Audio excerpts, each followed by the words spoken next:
Hello and welcome back to the channel. Today I'm going to ruin a pint of Guinness. Why, I hear you ask? Well, it's a very good question. There's two main reasons really. The first is it's just an idea that came about during my big 1 year celebration live stream that I did a few weeks back.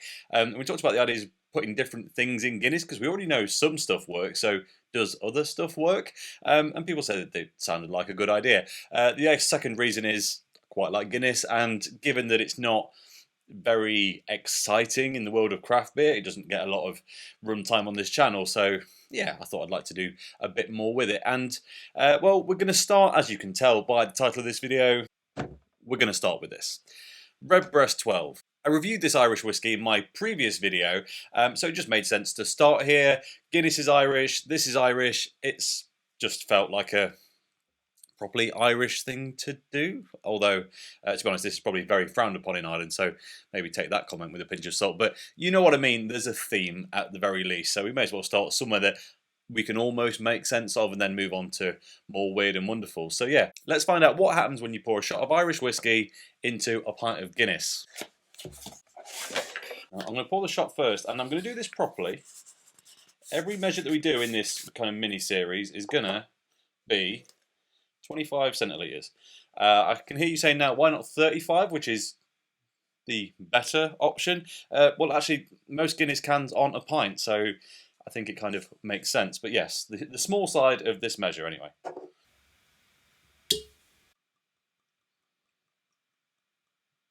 Of course, it's going to be in a Guinness glass.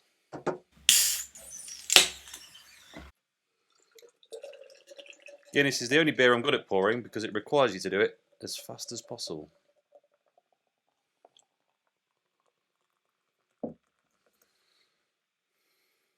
Now, I'm not really sure on the best way to go about this, but I'm going to reckon to keep everything even in each test that we do, I'm going to let the Guinness fully settle, then pour the shot in and see where we're at.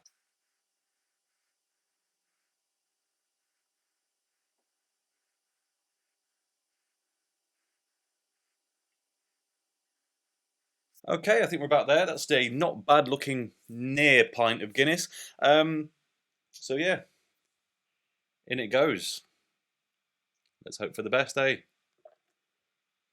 Has it been ruined? Well, visually it's not changed it at all, as I think you'd probably expect. The aroma hasn't changed a lot, I have to say, but there's maybe just a hint of a bit of that caramel sweetness from the whiskey, but not a great deal. Mainly getting Guinness on the aroma. So let's find out. Does Irish whiskey work in Irish Guinness? Cheers.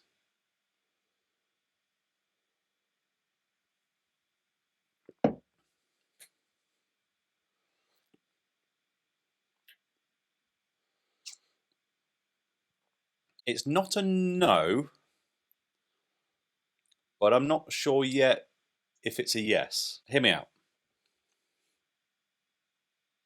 Initial taste is just creamy Guinness foam. It's nice. It's got that normal slight bitterness, irony quality that you just expect from Guinness.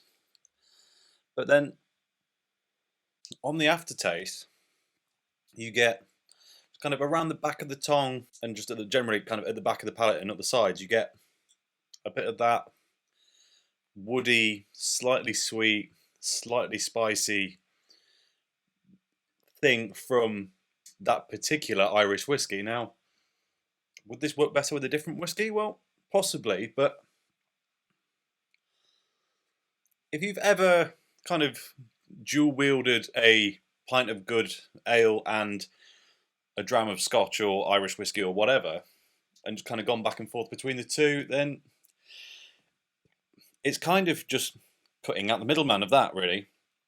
You get to enjoy the beer, but then that lasting taste profile is distinctly Irish whiskey.